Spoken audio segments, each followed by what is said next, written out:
everyone, welcome back to my channel. Hope you're all doing well out there. And today we're going to head back to the year 2000 for a Christmas action thriller. But before we get into it, do me a favor, like, comment, and subscribe. I greatly would appreciate that. Also, as always, a shameless plug for my TeePublic store. I'll leave a link for that in the description box below. And sadly, this movie got released February 20th of the year 2000 because it is a Christmas action movie, but that movie is Reindeer Games, and we'll get into why it got pushed back to February when it should have been released at Christmas time. Reindeer Games was directed by the late, great John Frankenheimer. Sadly, this was his last theatrically released film. He died 2 years later. This came out February 20th of 2000. It's rated R. The theatrical cut was an hour and 44 minutes. I watched the director's cut, which is 2 hours and 5 minutes, and it is the better cut. Had a budget of $42 million, had made about 23 in America and 32 worldwide. Honestly, this movie did get screwed by the release date, but we will get into that. Cast-wise, we got a great cast here. We got Ben Affleck playing Rudy. He is an ex-car thief that's getting out of prison. Gary Sinise is in this film as Gabriel, and he's fantastic here. Charlize Theron plays Ashley. Clarence Williams III plays Merlin. He is a part of Gabriel's little trucker gang here. Donald Logue plays Pug. We got the great Danny Trejo playing Jumpy. Him and Donald Logue are part of Gary Sinise's little gang. And the great Dennis Farina plays Jack Bangs, and he runs this casino on this Indian reservation in upstate Michigan. In the beginning of the film, we're introduced to Rudy and his friend in prison. They're about a couple days away from getting out of prison, and his friend has been writing Ashley for months, and they're going to hook up as soon as they get out of prison. They're really excited about seeing each other. Sadly, Rudy's friend gets shanked and dies in his arms, and he gets out and takes his place, and him and Ashley, hot and heavy right out of the bit gate. We get sex scene, a pretty hot and steamy sex scene between Affleck and Theron, and then her brother shows up, and her brother's idea is he wants to knock over this casino on Christmas Eve. He's been running guns for this organization out of Miami, but he wants to go out on his own with him and his band of merry misfits here, and now that Ben Affleck's character is portraying his friend who used to work security at this casino, they think he knows where all the security personnel is, where the security room is, where the guns are, and he pretty much has to con his way through this because he knows they're going to kill him. Then at the end of the film, we get a big shootout at the casino, a double cross, and then eventually everybody gets killed. There's a big reveal where Rudy's friend is still alive, and he's been pulling the strings behind the scenes, and Ashley was actually his friend's, they've been together for a very long time. They planned all this to get Gabriel and his friends to pull this job off, and they can kill them all and take the money.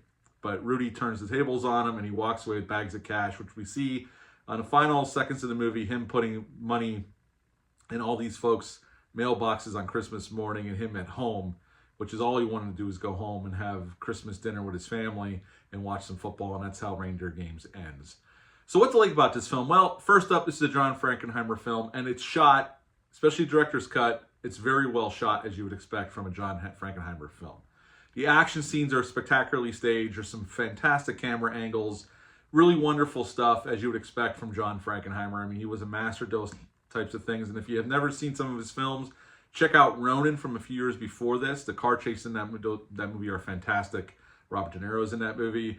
Even going back to his work back in the 60s, and that just a master filmmaker. And no different here. The filmmaker on display is fantastic. The cast is great here. I mean, everybody across the board is they're just a lot of fun.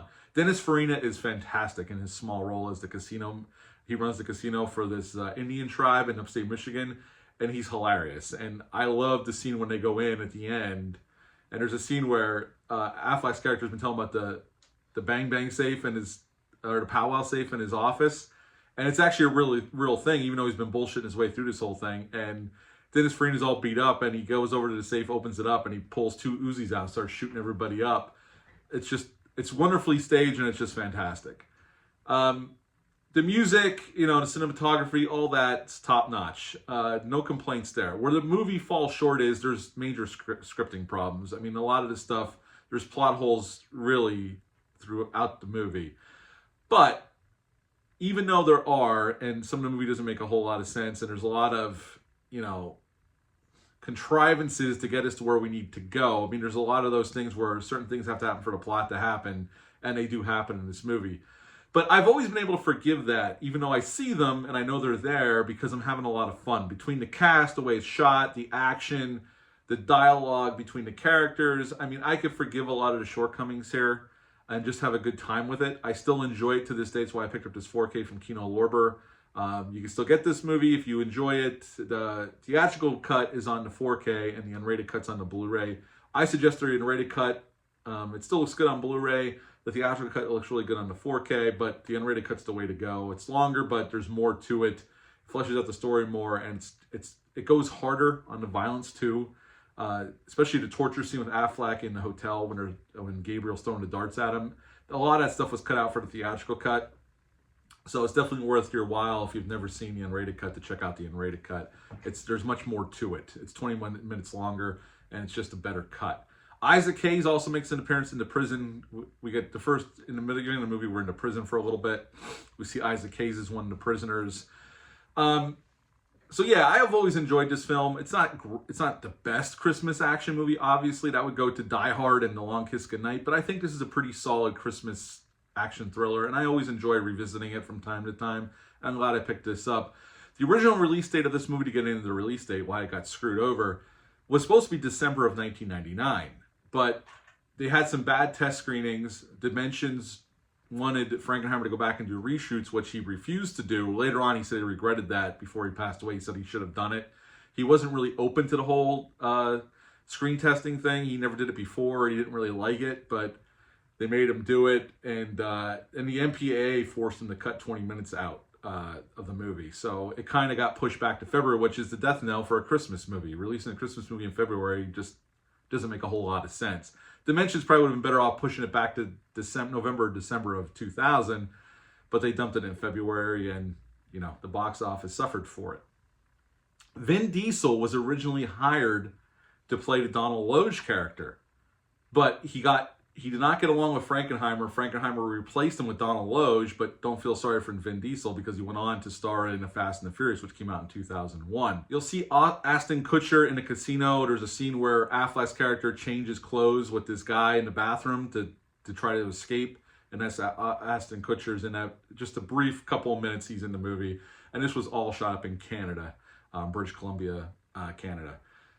I have a soft spot for this movie. I saw it when it first hit the home video market back in 2000, and I've always kind of enjoyed it, even though there's issues here. I know it, and I'll say it all day long. I know there's scripting issues, and there's a lot of plot holes, but between the cast, the way it's shot, the action, I can have a lot of fun with this movie. It's not the greatest, but it's a solid little piece of, action cinema set at Christmas time. I would give Reindeer Games a 7.5 out of 10. 7.5 out of 10 for Reindeer Games. What are your thoughts on this movie? Leave a comment down below. Let me know. Hit the thumbs up. Hit the subscribe button. Share this video. I greatly would appreciate that. That's it for this one. Until next time, bye.